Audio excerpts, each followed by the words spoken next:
Nakita ni Labskin. Tura lagi. Nakita na niya. Kunting kalamlaman. Ayun. So, what's up mga boss? Ayan, kunting kalamlaman nakuha na ni Labskin. Ayun, ang laki ng paak. Takuha tayo. Kunting kalamlaman. Ayan. One down. Duwag sa tubig. Tura na, tura. Wala pa naman dito. Bro, nakakuha bro. So ngayon, pinagyayabang na naman ni Labskin yung kuha niya sa aming mga kasamahan. Ito yung mga hunter talaga ng alimango. Ang pinaka-hunter ng alimango ay pupuntahan natin. Ito yung pinuno ng... So, ayun no, padagat muna tayo. Ayan. Sarap magduyan-duyan dito sa tabi ng tubig no. Dagat yan. May tinitingnan pa tayo dyan no. Niisip kung kailan tayo makakalangoy dyan.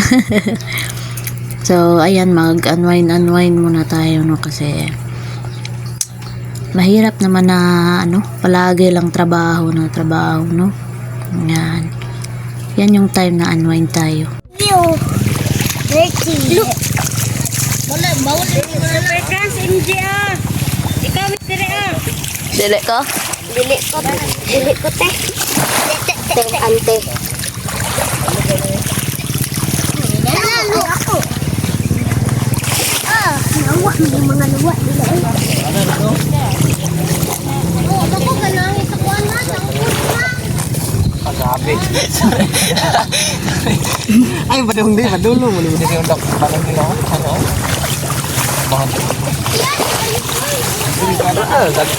Lab. Kalot pa to. Kin. Kalot.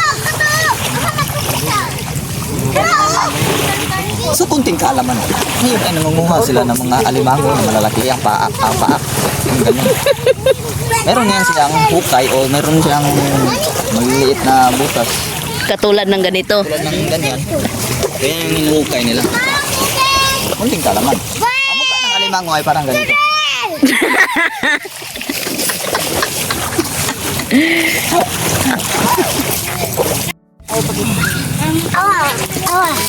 Awa ko, Jay. Alam mo kay Jay. Jay. Awa ko. Alam mo kay ako. Jay. So yung what's up? Kunting kaalaman-alaman ngayon. Nag-ukay na naman si Labskin ng alimango. Ay, wala. So walang laman daw sabi ni Labskin. Ayan. Ken. Awa ko, Diri Queen. Meron daw laman mga boss. Ha? Ay mo bro. Meron daw laman. Yan, tingnan natin kung meron ba talaga laman. Queen. Oh. Awa ko, Diri. Ha? Awa ka nakabuhat. Rata mo ka. So, kunting kaalaman naman ngayon. Ramo na sila. Na. Meron tayong mga kasama dun. Mga kasama natin. Wa. Ayan, si G-Pogs TV. Ayan. Nag-uhukay na naman kami. So, hanap naman kami doon sa unahan. Ayan. So, kunting kalamlaman naman.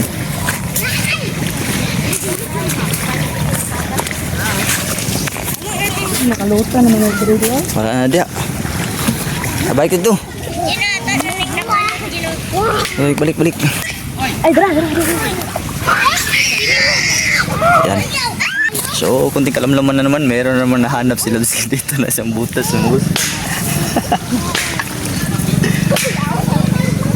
Tingnan natin ang itsura nito pag perfectly makuha niya itong mga boss ay malalaman natin yung itsura ng alimango na to. Itong alimango na to ay kakaiba to sa lahat ng mga alimango. Ayan. Kasi nabubutas sila dito sa walang tubig. Hindi to katulad ng mga alimango normal ay nasa tubig. Itong alimango na to ay takot sa tubig. Wala. Kaya dito to sila nagbabalay. Ayan. Hinukay na ni Labskin. Nakita ni Labskin. Tura lagi. Nakita na niya. Kunting kalamlaman. Ayun. So, what's up mga boss? Ayan, kunting kalamlaman nakuha na ni Labskin. Ayun, ang laki ng paak. Takuha tayo. Kunting kalamlaman. Ayan. One down. Duwag sa tubig. Tura na, tura. Wala pa naman dito. Bro, nakakuha bro.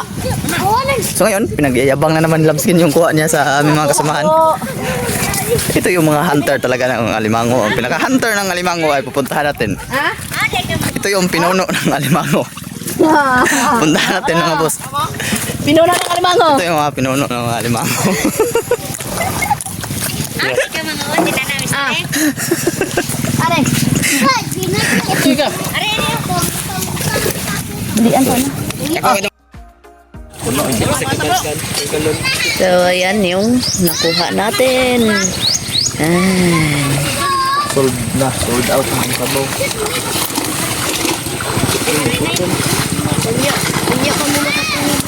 Itarungan na hikot lab. Ano na siya, magunas. Saan ay? Sulit pa lang. Maundi ka rin. Ipauno, oh, ipauno, oh. Ay, nanantar. Bawang niya po na lumisan ka na. So, ayan na yung kuha natin, no? Isang planggana. Malaking planggana, no? Ayan. Sobrang daming blessing na nakuha natin sa dagat, no? Siguro pang 2 araw na ulam na ito.